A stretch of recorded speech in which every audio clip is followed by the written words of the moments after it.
এই ট্রাইব্যুনাল যেন স্থায়ী থাকে, এটা যেন এই কয়েকটা অপরাধ বিচার করে যেন শেষ না হয়। রাজনৈতিক ঋতু পরিবর্তন হলে এটার কার্যক্রম যাতে অব্যাহত থাকে। মহামান্য আদালত এই ট্রাইব্যুনাল যেন চালু থাকে, এই বিচারের পরে যেন আবার বন্ধ হয়ে না যায়। এখানে একদিন শেখ হাসিনার বিচার হবে। রাগ, অভিমান কিংবা মশকরার ছলে যে কারণেই হোক 2013 সালে ট্রাইব্যুনালে বিচার কাজ চলাকালে আত্মপক্ষ সমর্থন করে এমন মন্তব্য করেছিলেন বিএনপির প্রভাবশালী নেতা সালাউদ্দিন কাদের চৌধুরী।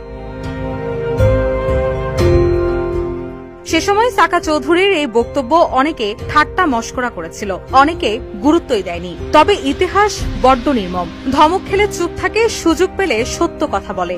10 বছর পর আজ 17 নভেম্বর সেই একই ট্রাইব্যুনালেই শেখ হাসিনার বিচারের রায় হয়েছে। রায়ে শেখ হাসিনাকে মৃত্যুদণ্ড আদেশ দেওয়ার পর সামাজিক যোগাযোগ মাধ্যমে সালাউদ্দিন কাদের চৌধুরীর এমন মন্তব্যের ভিডিওটি মুহূর্তেই ছড়িয়ে পড়ে।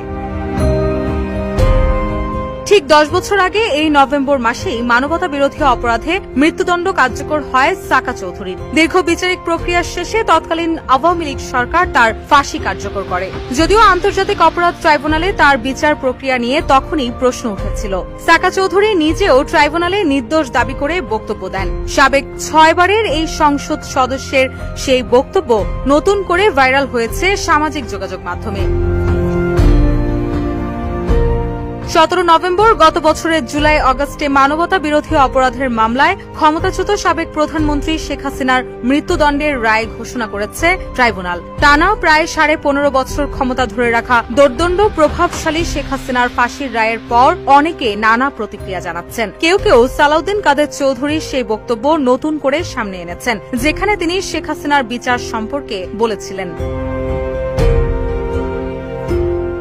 ভিডিওতে সাকা চৌধুরীকে বলতে দেখা যায়, এই আন্তর্জাতিক অপরাধ ট্রাইব্যুনাল যেন চালু থাকে, একদিন এখানে শেখ হাসিনারও বিচার হবে।